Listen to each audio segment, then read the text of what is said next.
chapalladora, pata grano de oro. Una noche en que la luna no daba su luz tan bella, solamente las estrellas alumbraba mi fortuna, sin esperanza ninguna, a su sepulcro llegué, una dalia coloqué en medio de... Continuamos en la bodeguita del medio hasta las 15 horas. Y como dijimos al principio del programa y habrán visto en nuestras redes, en nuestra página web, estamos haciendo un sorteo sobre 2 ejemplares del libro Del otro lado de la mirilla, que se presentó el día jueves en la ciudad de Santa Fe por la Asociación Civil El Periscopio. El libro se trata, ahora lo vamos a comentar, sobre los presos políticos de 1974 hasta 1979 en la cárcel de Coronda. Y acá está uno de los integrantes de del Periscopio, expreso político en Coronda. Estoy hablando de Jorge Palombo. ¿Cómo te va, Jorge? Bien, gracias por la invitación. Bueno, y buenas tardes a todas las personas que nos están escuchando. Jorge, 1974, 1979, todo un periodo a donde en el 74 no estaba todavía el proceso militar, pero había aparecido la AAA. Hay experiencia, porque es colectivo este libro, como experiencia colectiva, ¿hay experiencia sobre esa época? Sí, los primeros presos políticos que llegan a la cárcel de Coronda ingresan a partir del segundo semestre del año 74. Si bien había democracia, pero la conflictividad política y social en el país era grande, y bueno, y el gobierno de entonces, que era el de Isabel Martínez, e incluso con su tristemente célebre López Rega, habían empezado un proceso de persecución política hacia los sectores opositores, que tuvo su mayor expresión en la AAA, ¿no? Que fue una banda de un grupo parapolicial que directamente se dedicaba a secuestrar y asesinar militantes políticos que fueran opositores al gobierno de Isabel Martínez. Durante ese periodo, hasta fines del año 75, fue aumentando la cantidad de presos políticos, pero no era una cantidad significativa, e incluso el régimen carcelario que había en ese momento en la cárcel era un régimen relativamente tolerable, con un régimen de visitas. Los presos tenían posibilidades de acceder a la lectura, tener visitas de contacto, deporte, incluso algunos llegaron a trabajar en los tantos talleres que había en ese momento en la cárcel de Coronda. ¿Y después cómo fue transcurriendo? Bueno, después el primer régimen se empieza a endurecer el régimen a fines del 75, hay un traslado en octubre del 75 por una protesta que hicieron los presos que estaban en ese momento. Y bueno, de ahí a raíz de esa protesta hay un traslado muy importante hacia otras cárceles, que fue bastante violento el traslado, sin llegar a los niveles de violencia que después viviríamos en la época de la dictadura, pero fue bastante violento. Hay que tener en cuenta que la cárcel de Coronda es una cárcel provincial que estaba bajo la jurisdicción del gobierno provincial de Santa Fe.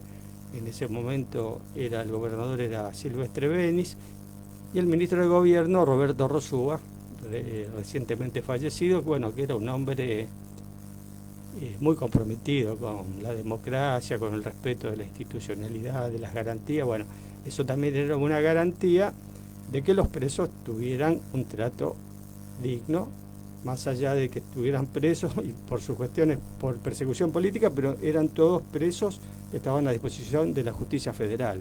¿A vos cuándo te detuvieron? A mí En realidad me secuestran. Te secuestran. Me secuestran el 30 de junio de 1976.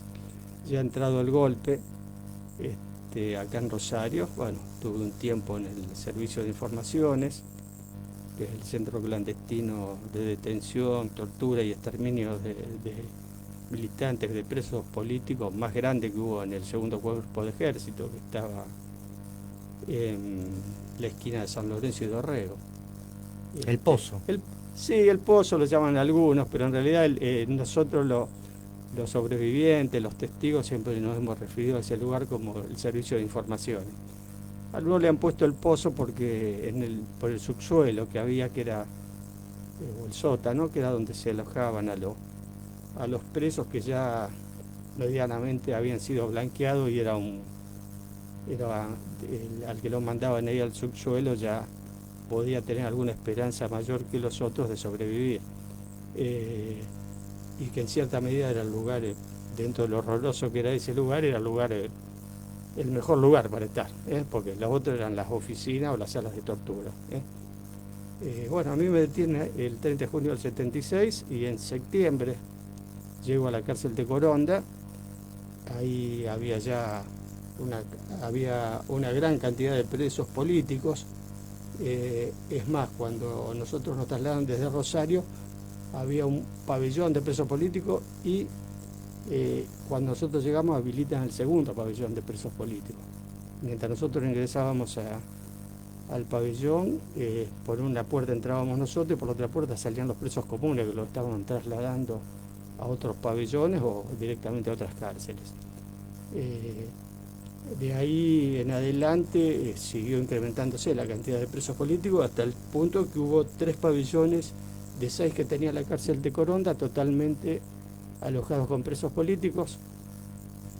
Y en general entre el 74 y el 79 pasaron por la cárcel de Coronda alrededor de 1.200 presos políticos. Impresionante la cantidad que decís. ¿Qué edad tenías? 19. 19 años. Vi una foto tuya en Bariloche. Claro. Que colgaste, claro. Comentanos esa Claro. foto. No, la foto esa es, estoy al lado de una amiga y compañera muy, muy querida por todos nosotros, que es la flaca Nelly Minetti. La flaca la secuestra la patota del Servicio de Informaciones en febrero del año 77, febrero o los primeros días de marzo del año 77, bueno, fue asesinada y estuvo mucho tiempo desaparecida, hasta hace unos 5 o 6 años que encontramos los huesos de ella, ¿no? 19 años, todo un pibe. ¿Militabas en alguna agrupación? Militaba en la Unión de Estudiantes Secundarios, que era En la UES. En la UES, sí, en la UES. Bueno, que era parte del proyecto político de Montoneros, ¿no? La UES, la Unión de Estudiantes Secundarios. Yo era chico, pero había mucho más chicos que yo todavía. Había, en el Servicio de Informaciones, hubo pibes de la UES que tenían de 14 y 15 años, sometidos a las mismas torturas y vejámenes que nosotros. Había compañeras, chicas también de 16 años, 17. Bueno, y en la cárcel de Coronda había alrededor de 15 menores de edad. Iban entre los 14, 15 y los 17 años, que estaban, digamos, los habían puesto en lo que se llamaban los laterales del pabellón, que era una especie de lugar aislado del resto del pabellón, por el hecho de que eran menores de edad. Pero bueno, estaban sometidos al mismo régimen carcelario que nosotros, un régimen carcelario que era durísimo, durísimo. Del otro lado de la mirilla, este libro se presentó hace 18 años y es la tercera edición, Sí. a donde son distintas obras colectivas testimonial. ¿Tu testimonio está en el libro? Sí, sí, todos hemos ayudado a construir el testimonio, si bien no están identificados quién dio el testimonio. Algunos han constituido el testimonio escribiéndolo ellos mismos, otras veces otros han ayudado refrescando la memoria, trayendo cosas que han servido a otros compañeros para poder escribir. Y algunos solamente a lo mejor en estas reuniones que hacíamos, que empezó en el año 99, 2000, empezamos con esta locura del libro. Bueno, Con el ayudaban, periscopio. ayudaban cebando mate o Una haciendo manera de colaborar. el asado con el cual solíamos terminar las reuniones, ¿no? Y eso es un trabajo colectivo, Tal casualmente. Porque de ahí también salen distintos testimonios, Tal distintas cual. experiencias, Sí, sí. anécdotas. Sí, sí.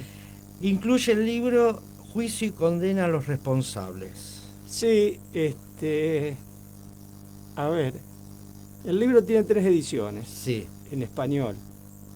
Esta es la tercera, Esta es la la que se tercera presentó esta edición, semana en Santa claro, Fe. se presentó en Santa Fe, que incluye el juicio a 2 de los 3 jefes que tuvo la cárcel de Coronda, que la cárcel de Coronda estaba en manos de Gendarmería Nacional, y hubo 3 durante el proceso. Quedó en manos de Gendarmería Nacional después del golpe, ¿no? Antes estaba a cargo de institutos penales de la provincia.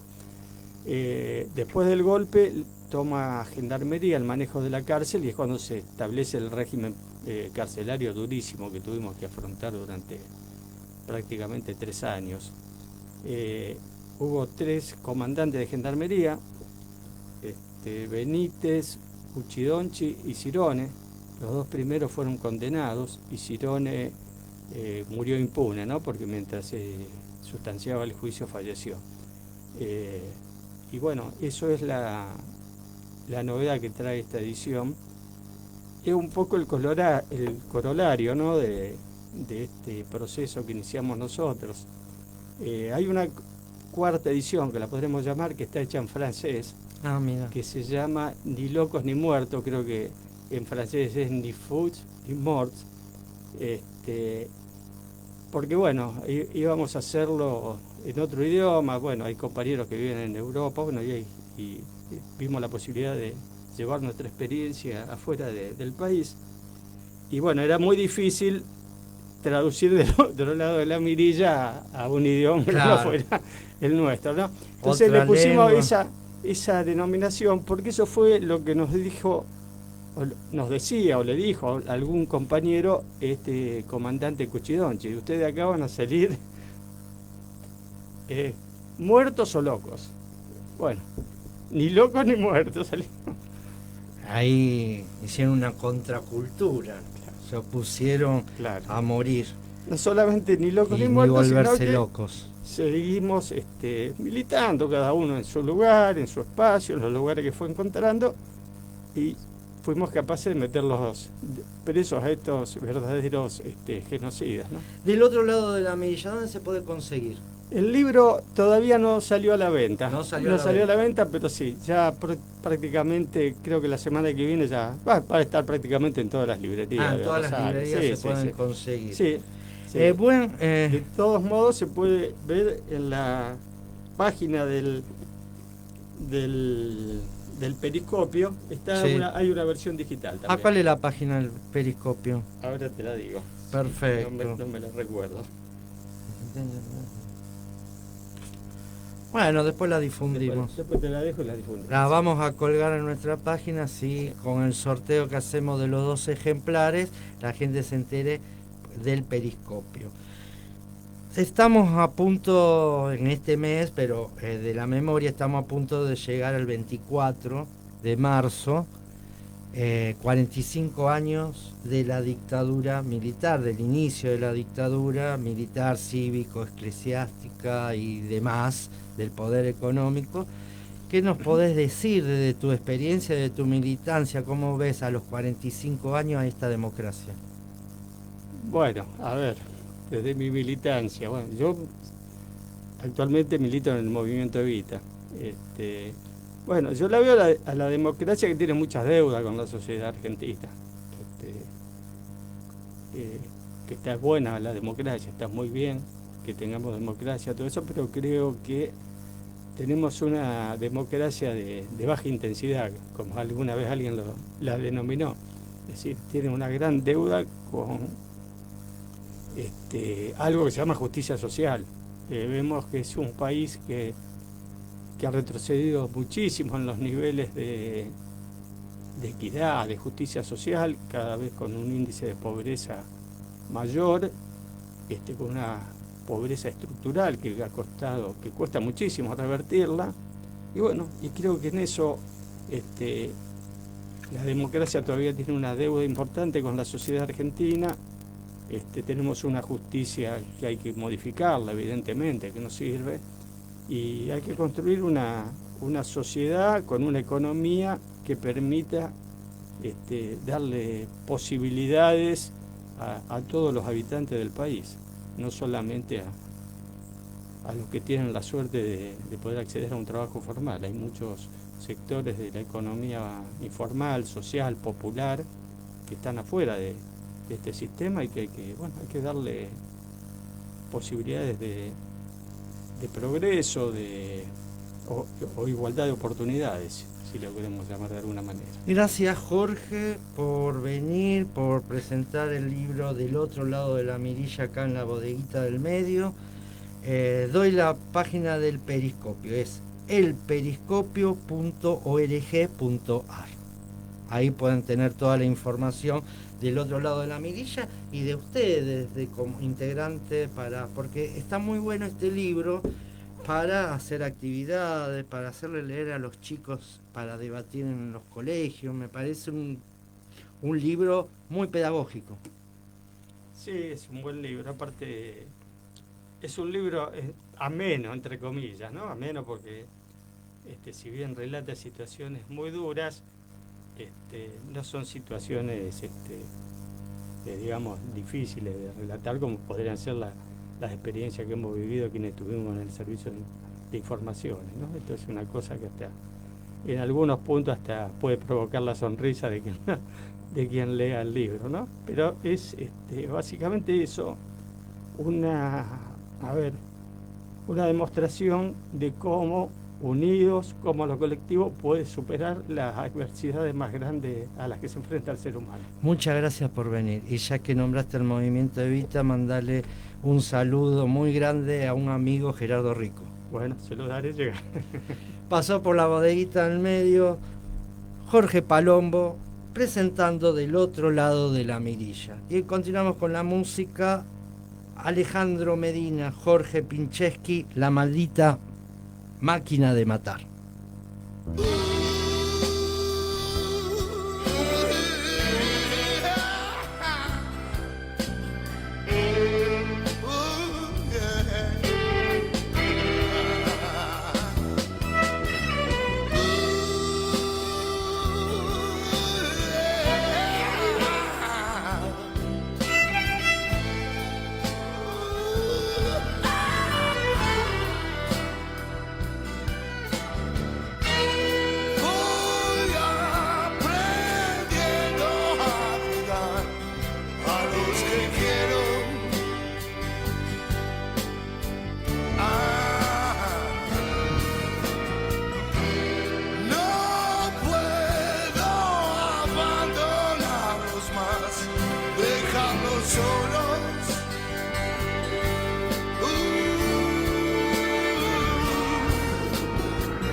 Esa máquina de matar, tengo que destruir esa maldita máquina de matar,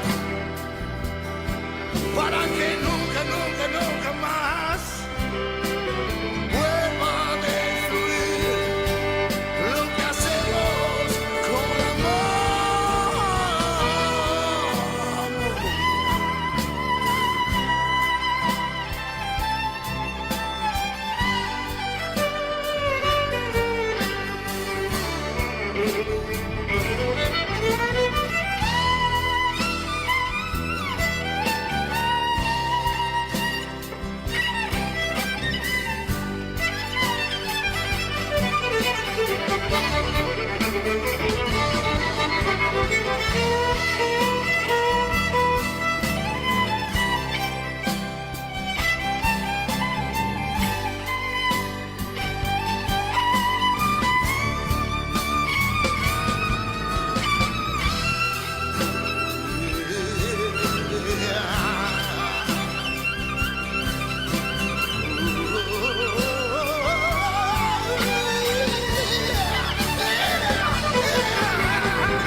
esa máquina de matar. Tengo que destruir esa maldita máquina de matar para que nunca más vuelva a suceder. Nunca más, nunca más.